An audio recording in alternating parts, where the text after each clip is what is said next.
1959 की सर्दियां। रूस के उरल पहाड़, जहां ठंड सिर्फ शरीर को नहीं दिमाग को भी सुन्न कर देती है।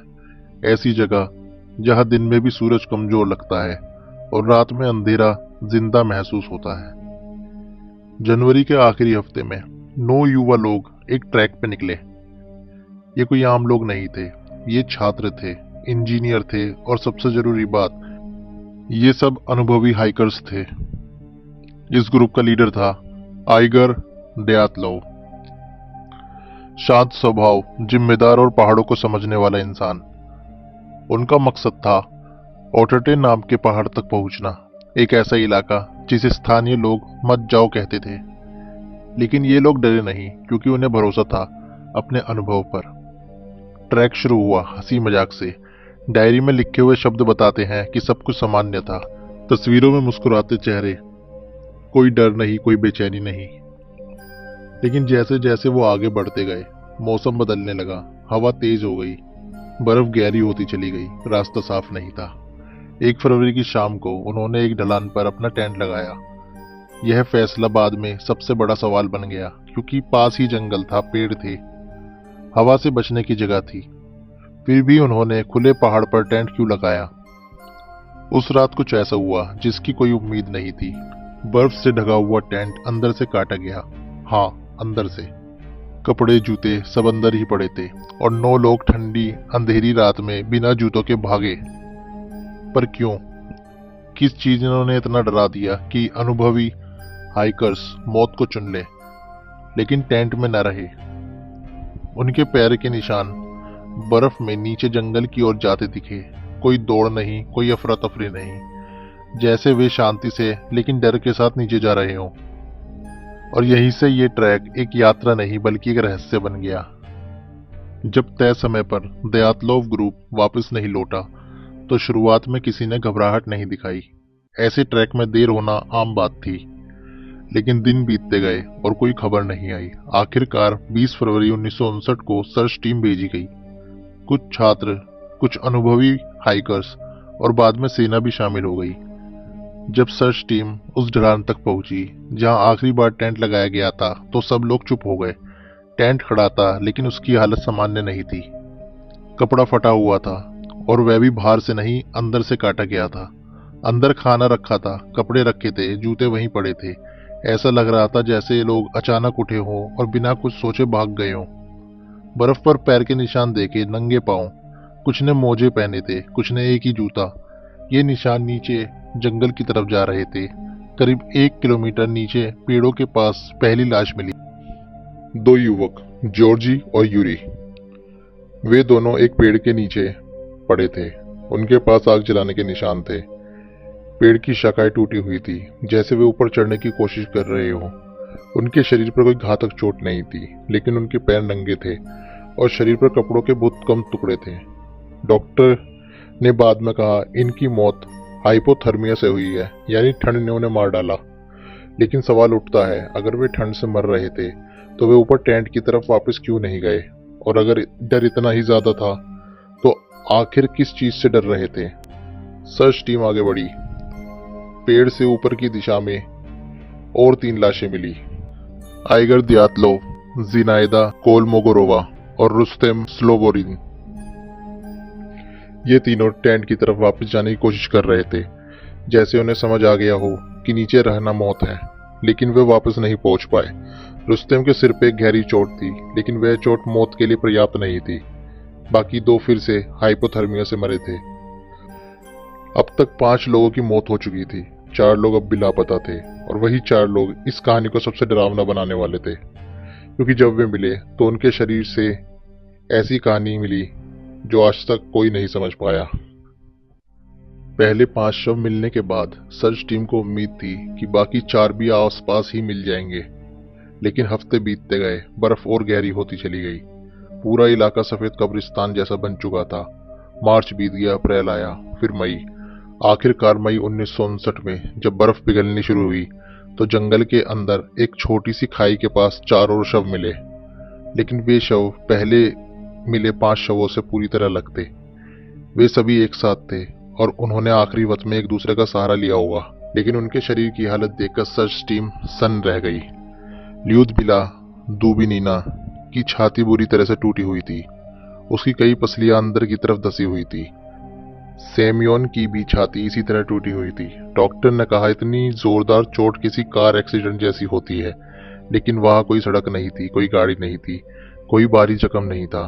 सबसे डरावनी बात ल्यूदमिला के साथ हुई थी। उसकी जीभ गायब थी और आंखें नहीं थी। चेहरा बुरी तरह से खराब था, लेकिन शरीर पर किसी संघर्ष के निशान नहीं थे। एक और शव अलेक्जेंडर का था, जिसके शरीर पर गंभीर भारी चोट नहीं थी, लेकिन उसकी गर्दन अजीब ढंग से मुड़ी हुई थी। आखिरी शव निकोलाई का था, जिसकी खोपड़ी अंदर से टूट गई थी। डॉक्टर ने साफ कहा, ये चोटें किसी इंसान के हाथ से लगभग नामुमकिन है। तो फिर क्या हुआ था? इन चारों के कपड़े अलग ही कहानी सुना रहे थे। कुछ के कपड़े उन लोगों के थे जो पहले मर चुके थे, जैसे उन्होंने मरे हुए साथियों से कपड़े निकालकर पहने हों। लेकिन सबसे अजीब बात तब सामने आई जब कुछ कपड़ों पर रेडिएशन पाई गई। हाँ, रेडिएशन इतनी ज्यादा कि रिपोर्ट में इसे नजरअंदाज नहीं किया जा सका। अब सवाल सिर्फ यह नहीं था कि वो कैसे मरे, सवाल यह था कि वे किससे भाग रहे थे। जब 9 के 9 शव मिल गए तो मामला अब सिर्फ एक हादसा नहीं रहा, यह राष्ट्रीय स्तर का मामला बन चुका था। सोवियत यूनियन की सरकार ने आधिकारिक जांच शुरू कर दी, लेकिन शुरुआत से ही कुछ बातें अजीब थी। जांच में सेना की मौजूदगी थी, इलाके को बंद कर दिया गया, स्थानीय लोगों से सवाल नहीं पूछे गए और कई गवाहों को फाइल में दर्ज ही नहीं किया गया। पोस्टमार्टम रिपोर्ट आई, उसमें लिखा था 5 लोगों की मौत हाइपोथर्मिया से हुई है, बाकी 4 की मौत एक्सट्रीम फिजिकल फोर्स से, लेकिन उस फोर्स का सोर्स नहीं बताया गया। अंत में रिपोर्ट में एक अजीब सा वाक्य लिखा गया, मौत एक ऐसी शक्ति से हुई है जिसे इंसान काबू में नहीं कर सकता। यह कोई वैज्ञानिक निष्कर्ष नहीं था, यह एक बहाना था। फिर एवलांच थ्योरी सामने आई। कहा गया बर्फ खिसकने से डर कर लोग टेंट से भागे, लेकिन सवाल उठे, अगर एवलांच आई थी तो टेंट दबा क्यों नहीं?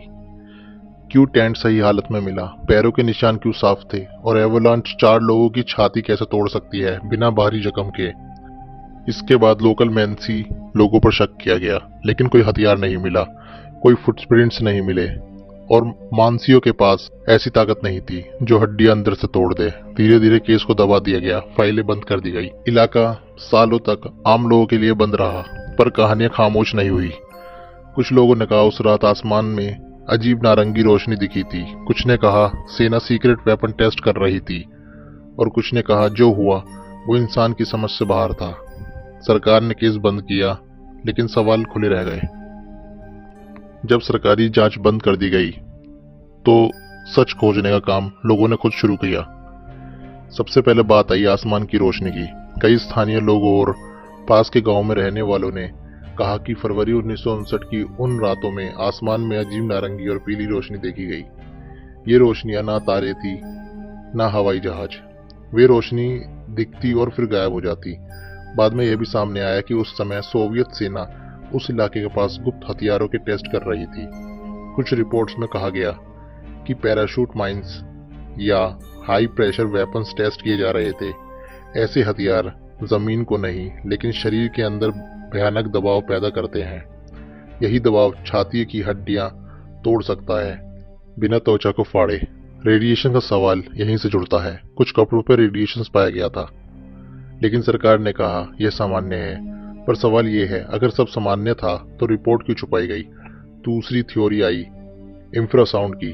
कहा गया कि तेज हवा और पहाड़ों की बनावट ऐसी लो फ्रीक्वेंसी साउंड पैदा करती है जो इंसान के दिमाग में घबराहट, डर और भ्रम पैदा कर देती है। शायद उसी डर में लोगों ने टेंट छोड़ा, लेकिन फिर भी ये थ्योरी टूटी हड्डियों और गायब जीभ को समझा नहीं पाती। कुछ लोगों ने यूएफओ की बात की, कुछ ने किसी अज्ञात जीव की, लेकिन सच्चाई ये है कोई भी थ्योरी पूरी कहानी नहीं बताती। हर जवाब नया सवाल पैदा करता है, और शायद यही वजह है कि दयातलोव पास आज भी एक बंद फाइल नहीं बल्कि खुला जख्म है। साल बीतते गए, सोवियत यूनियन टूट गया, फाइलें खुलने लगी और दयातलोव पास की कहानी फिर से जिंदा हो गई। 2019 में रूस की सरकार ने इस केस को दोबारा खोला। उम्मीद थी कि शायद अब साफ जवाब मिलेगा। नई जांच में पुरानी फुटेज, डायरी, वेदर डाटा को फिर से देखा गया। सरकार ने अंत में कहा कि यह एक एवलांच एक्सीडेंट था, लेकिन ये फैसला भी सबको संतुष्ट नहीं कर पाया, क्योंकि एवलांच किसी सवालों का जवाब अब भी नहीं देता। कपड़ों पर रेडिएशंस क्यों थी? आसमान की रोशनी क्या थी? छाती की हड्डियां बिना भारी जख्म के कैसे टूटी? और सबसे बड़ा सवाल, अगर एवलांच आई थी तो लोग इतनी शांति से नीचे क्यों चले? दयात्लो पास आज भी वहां है, सफेद, शांत और निर्दोष दिखने वाला, लेकिन जो वहां हुआ वह इतिहास में हमेशा एक परछाई बनकर रहेगा। 9 लोग अनुभवी थे, तैयार थे और जिंदा लौटने वाले थे, फिर भी वे नहीं लौटे। शायद यह किसी हथियार की कहानी है, शायद प्रकृति की, या शायद कुछ ऐसा जिसे हम अभी समझ नहीं पाए। दयात्लो पास आज भी वही सवाल पूछता है, उस रात आखिर क्या हुआ था? और शायद यही एक सवाल है जिसका जवाब कभी नहीं मिलेगा। अगर आपको ऐसी सच्ची अनसुलझी कहानियां पसंद हैं तो चैनल को सब्सक्राइब कीजिए, क्योंकि कुछ राज कभी खत्म नहीं होते और अगली कहानी शायद और भी डरावनी हो।